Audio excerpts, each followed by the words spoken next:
કોંગ્રેસના મલ્લિકાર્જુન ખડગે દ્વારા ગુજરાતીઓને લઈને ટિપ્પણી કરવામાં આવી એ બાદ આ વિવાદ એટલો બધો વકર્યો કે ભારતીય જનતા પાર્ટી આખી મેદાને આવી। ગઈકાલે આપણે જોયું કે ભાજપના પ્રદેશ પ્રમુખ જગદીશ વિશ્વકર્માનું એક નિવેદન સામે આવ્યું, પણ હવે આ જ નિવેદનને હાસ્યાસ્પદ ગણાવ્યું છે કોંગ્રેસના નેતા કરસનદાસ ભાદરકાએ। સમગ્ર મામલો શું છે, તેમના દ્વારા વધુમાં શું કહેવામાં આવ્યું છે, આ સમગ્ર વિષયને લઈને વિગતે વાત કરીએ। નમસ્કાર, હું હંસિની અને તમે જોઈ રહ્યા છો નિર્ભય ન્યૂઝ। મલ્લિકાર્જુન ખડગે દ્વારા જે રીતે ગુજરાતીઓને લઈને એક નિવેદન આપવામાં આવ્યું હતું, એને લઈને ગુજરાતીઓમાં તો અત્યારે હાલ રોષ છે જ, પણ ભારતીય જનતા પાર્ટી આખી એ કોંગ્રેસની સામે પડી છે।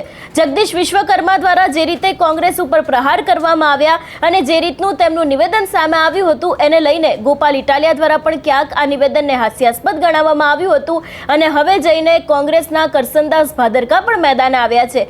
તેમના દ્વારા તો એવું પણ કહેવામાં આવ્યું છે કે જે સમયે આ નિવેદન આપવામાં આવ્યું હતું એ સમયે જો કદાચ આમ આદમી પાર્ટીના નેતા બાજુમાં બેઠા હોત તો વાહ કરી હોત। એટલું જ નહીં, કરસનદાસ ભાદરકાએ આ નિવેદનને લઈને ભારતીય જનતા પાર્ટી ઉપર ઘણા બધા આકરા પ્રહારો કર્યા છે અને આ નિવેદનને લઈને ઘણી બધી વાત પણ કહી છે। વધુમાં કોંગ્રેસના નેતાએ શું કહ્યું, સાંભળીએ। પેલી ભેંસ ભડકે અને વાયડું ટપી જાય, ખેતરુના ખેતરું ટપી જાય, ઊભી પૂંછડીએ જેમ ભાગે ને એમ ભડકેલી ભેંસની જેમ ભાજપના પ્રદેશ પ્રમુખ જગદીશ વિશ્વકર્મા સરનું ખડગેજીના નિવેદન સામેનો બનાવટી ગુસ્સાવાળું જે નિવેદન છે ને એ ભડકેલી ભેંસની જેમ ભાગે છે।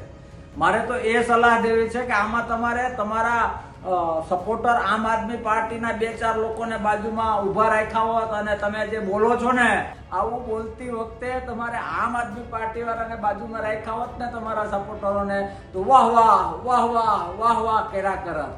હકીકત અને વાસ્તવિક મારે એ વાત કરવી છે કે જગદીશભાઈ સાહેબ, તમે રૂલિંગ ગવર્મેન્ટના પ્રદેશ પ્રમુખ છો, આ રીતના સ્ટેટમેન્ટ ન હોય અને ઓલી ભડકેલી ભેંસને જેમ વાયડ આડી ન આવી એમ તમને તમારો વિડીયોગ્રાફર, એડિટર, મીડિયા ઇન્ચાર્જ, તમારી જે આખી ટીમ છે મીડિયાની જે પબ્લિશ કરવા માટે, કોઈએ તમને રોક્યા નહીં કે પ્રદેશ પ્રમુખ તરીકે આવા સ્ટેટમેન્ટ ના અપાય।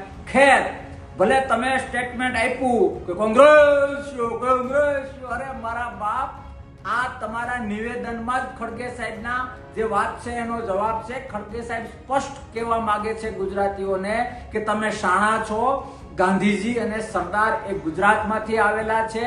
આટલા શાણા લોકોને આ રીતે આ ટાઈપના ખોટા આંખમાં ધૂળ નાખવાના વર્ષોથી જે બીજેપી પ્રયત્નો કરે છે અને સફળ થાય છે, તો ગુજરાતીઓ જાગો, આ લોકોની વાસ્તવિકતા ઓળખો, એના આભાસને તમે આ રીતે એના અંજાવ નહીં, આવું એ કહેવા માંગે છે। અને તમે આ નિવેદનમાં સ્પષ્ટ છે કે હા, ખડગે સાહેબની વાત સાચી છે કે ગુજરાતમાં તમે આ રીતે લોકોને હો હા કરીને ગેરમાર્ગે દોડો છો।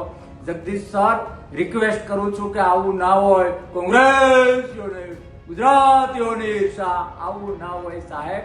ક્યાંક ને ક્યાંક હાસ્યાસ્પદ થઈ રહ્યું છે, એક રાજનીતિ અને રાજકારણનું અપમાન થઈ રહ્યું છે, નિવેદનોનું અપમાન થઈ રહ્યું છે। કોક તો રોકો, જગદીશ સરને કોક તો રોકો, કમસે કમ અહેસાસ થવો જોઈએ કે રૂલિંગ ગવર્મેન્ટના પ્રદેશ પ્રમુખ છે અને આ જ વાત ઇનડાયરેક્ટલી ખડગે સર કહેવા માંગે છે કે ગુજરાતીઓ જાગો।